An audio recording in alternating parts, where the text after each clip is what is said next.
Hi everybody, welcome to Christian Homestead. My name is Jared. In this video, we're about 2 hours south of Independence in the Ozarks here in Missouri. This is actually a non-denominational polygamist temple. It is not part of the FLDS or any other polygamist sect. It is a collection of people that just came together from these different groups and they built a temple. To learn more, the audio for this video is on my other channel called Explore Church Sites, so make sure to go check that out if you're interested. But this is actually the perfect video for what we're going to talk about in this video. So I've been doing this channel for over 4 years now. And a big part of doing a YouTube channel is looking at the comments and responding as much as you can. I wish I could respond to every single comment. And there's good comments and then there's not so good comments. Some comments that are really hurtful, actually. And this is something that everybody experiences that does social media. And we talk about it. I'm connected with all these other influencers. We talk, some I talk with more than others, but I've noticed that one common thread is that the comments that are negative that come from members of the church are more hurtful than the ones that come from just like some other Christian from another denomination or atheist or what have you. I mean, theirs can be pretty hurtful, but it's especially hurtful when it comes from a member of the church. And what I'm about to share is not really a new realization. I think it's kind of like developed over time for me, but I feel like I just need to make a video about it in case this is bothering you, because some of you are more active in the comments section than others.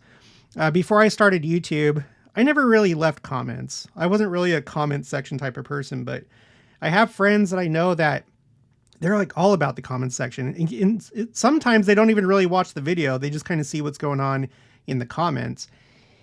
And so, I hope I have something here to share with you that may put you at ease or help you out if you've been troubled by certain comments that you've come across. And what I specifically want to touch on is not everybody in the comments section, not everybody is who they say they are. I was just talking about the fact that comments that come from members of the church are more painful, they sting more.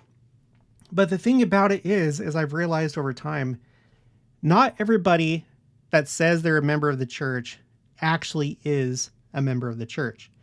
And let me explain what I mean by that. So there are splinter groups, right? We've actually been talking about this a lot, especially since I moved to Missouri. There are splinter groups that do have similar beliefs, and there is overlap in certain things that we believe. For example, the Book of Mormon, maybe prophecy having to do with the second coming, certain things from Doctrine and Covenants, and things that were taught by Joe Smith, in some cases things that were taught by Brigham Young, John Taylor. But you have these other groups, and they're not very big. We're definitely the largest denomination that's part of this movement. My opinion, your opinion, of course. We are members of the Church of Jesus Christ of Latter-day Saints, and so we view the rest of them as splinter groups, and they are. But they are out there. They're much smaller. The biggest one would be Community of Christ. They have about 250,000 members. After that, the next biggest one that I know of is Church of Christ Temple Lot. They only have about 7,000 members. And then you have lots of others. You have the Restoration branches that broke away from Community of Christ. I don't know how many they have, but that's also probably pretty large, but they're in a state of just like kind of like disarray, and they're just autonomous branches for the most part. But you also have these polygamous sects. And so if you think about it, you have the benefit of having all these LDS content creators and authors and artists and stuff that produce these things that align with your church, but they don't. Now, they do. I have come across some YouTube channels that belong to these other groups, but there's not much variety. So if you're in one of these churches and you're interested in the second coming, you may come across my channel, even though you may disagree with a lot of what I say because it's specific to our church. There are other things that I say and other research that I do that would interest you. And so if you have somebody in the comment section and they're talking about temples and they come from a sect that doesn't see the need of temples or don't view temples the same way that we do with the saving ordinances, then they may say something, for example, about the Book of Mormon, but then they say something that goes against temples. And so that creates confusion. It's like, what?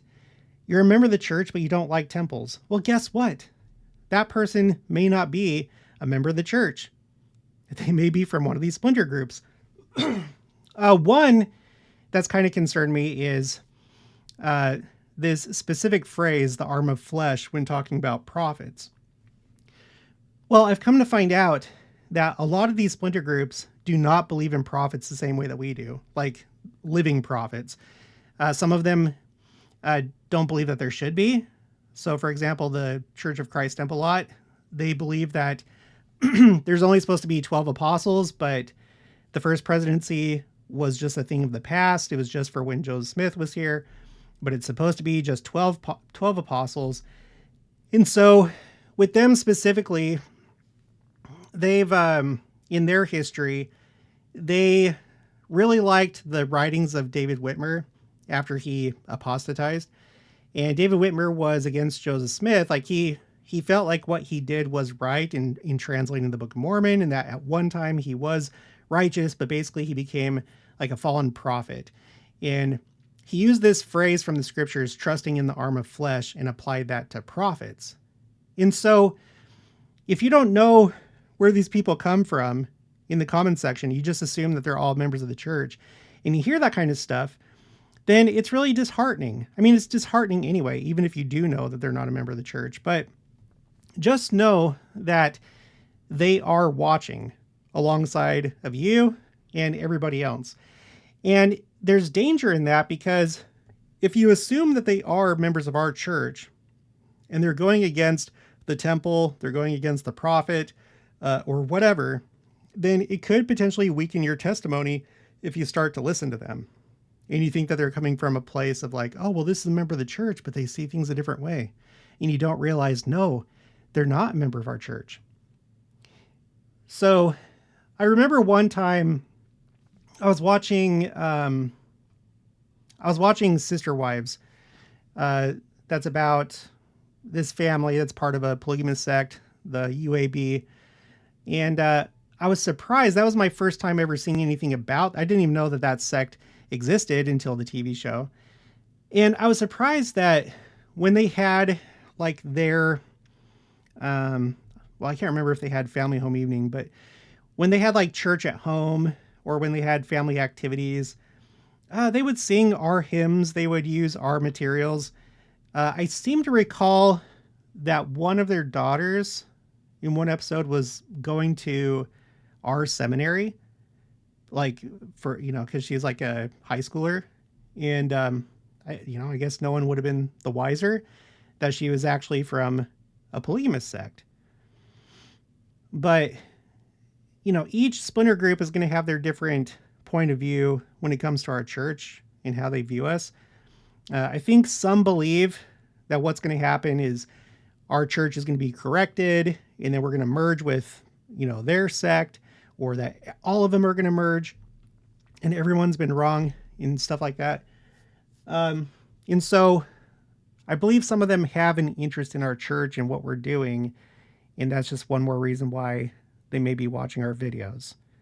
So you can't just assume that whoever's in the comment section is a member of our church. You hardly hear about these other splinter groups. Well, I mean, you just really don't, for the most part. Whenever people think about the Book of Mormon, they think about our church. Whenever they think about temples, they think about our church. They don't typically associate those things with the splinter groups. And so we've been conditioned to think that, but there are other groups, unfortunately. Everyone is free to believe how they want. Everyone has their agency, and that's fine. But it's unfortunate that we have these groups that have apostatized at different times in our history. Some immediately after Joseph Smith was martyred, some, at the time of Wilford Woodruff and the Manifesto. And then you also have like really recent splinter groups. You always have these people, these wolves in sheep's clothing that are opportunists that look to develop their own following and then draw you away from the church. There's countless splinter groups, but the bigger ones with more of a history, they're usually from around those periods that I just mentioned. So that's one thing to think about. If somebody is saying something in the comments section and it feels off, it's against prophets, it's against apostles, it's against some point of doctrine that we clearly believe, then you might consider that that person isn't even a member of the church. And you should research it. Whenever I've gone, well, let me think. Well, probably just to the Church of Christ Temple lot. Whenever I've gone to their visitor center, they have all these pamphlets inside, just on plain white paper, stapled together, and no color. It's just very cheap. But you can go and you can take a pamphlet, and usually they're very, defensive, or like defending certain points of doctrine. Like it feels like most of the pamphlets are like a rebuttal against our church or against Church of Christ Temple, Community of Christ. And I've picked up some of those. And like I said, I was shocked when I saw this one that was talking about trusting in the arm of flesh. And I was like, oh my gosh, I've been hearing that on social media. And I wonder if this is where it's coming from. And I think that it is. I think that some of those ideas have unfortunately made their way into people's minds, and then they share it on social media, and they don't even know where it's coming from.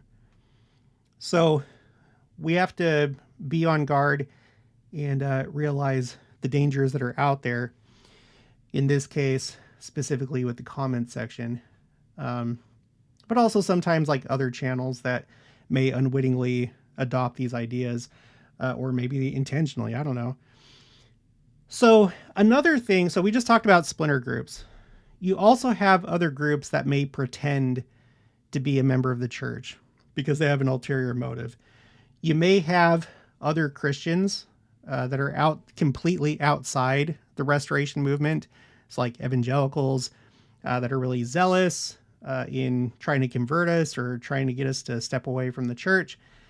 I mean, they may justify their actions, pretending to be a member of the church because they feel like their cause is righteous. So that's something to be aware of. I don't know that there is anybody doing it, but it's not too hard to believe. There probably are Christians that either want to try and help you leave the church, or they may just want to stir up trouble, and then they pretend to be a member of the church and insert false doctrine, introduce doubt, or whatever the case may be. You also have antis, so people that were members of the church that have left, and I feel like a lot of the time those people are very, very bitter against the church. And I think there's a reason for that. It's not really the point of this video, but we've covered the fact that Joseph Smith said that once you've had the gospel preached to you, you're no longer on neutral ground. You're either under the influence of God through the Spirit, or you're under the influence of the adversary. And you can definitely see that in some people. It feels like it's more than just legitimate grievances, although sometimes people do have legitimate grievances, but there's so many times that it feels like definitely something else is going on and is behind that person's anger. So you have them, and of course, they could pretend to be members of the church, or, they may not be trying to disguise themselves, but they don't make it clear that they have now left the church. So like they're watching your video and they leave it. They leave their comment in such a way that you think, oh yeah, this is somebody that's familiar with the church. It must be a member of the church. But it's like, no, I just didn't disclose that I'm anti, and I just wanted to say this negative thing. So you have them. And And then, of course, you just have trolls just in general. Like, putting religion aside, you may just have people that don't even care about religion, or they don't care about the video. They just want to create havoc. They just want to have a good time. They just want to, cause trouble. Just psychopaths, essentially, that are looking for cheap fun. They may pretend to be a member of the church and say outrageous things. You also have people that I think truly, like with some people, politics is their religion. It's like that's their religion. And then this is like a second religion to them, being members of the church. And so you might have people that they don't have their priorities straight. And just they're more politically minded. And so they're a member of the church, but they're a member of this political party first, and then secondly, a member of the church. And so when they speak, or if you're talking about some doctrine that goes against their politics, then that's the side that comes out. So you have that as well. And then just kind of in general, you have the concept of the wheat and the tares. You have members of the church that are the real deal. They may not be perfect, but they're striving, they're enduring, they're trying to change their life, they're trying to become like Christ through making changes. But then there are other people that are members of the church that have other motives. They may be doing church for social reasons. They may be doing church because they wanted to marry somebody. They may be doing church because they get some kind of benefit out of it. So on the surface, they're a member of the church. Yes, they have a temple recommend.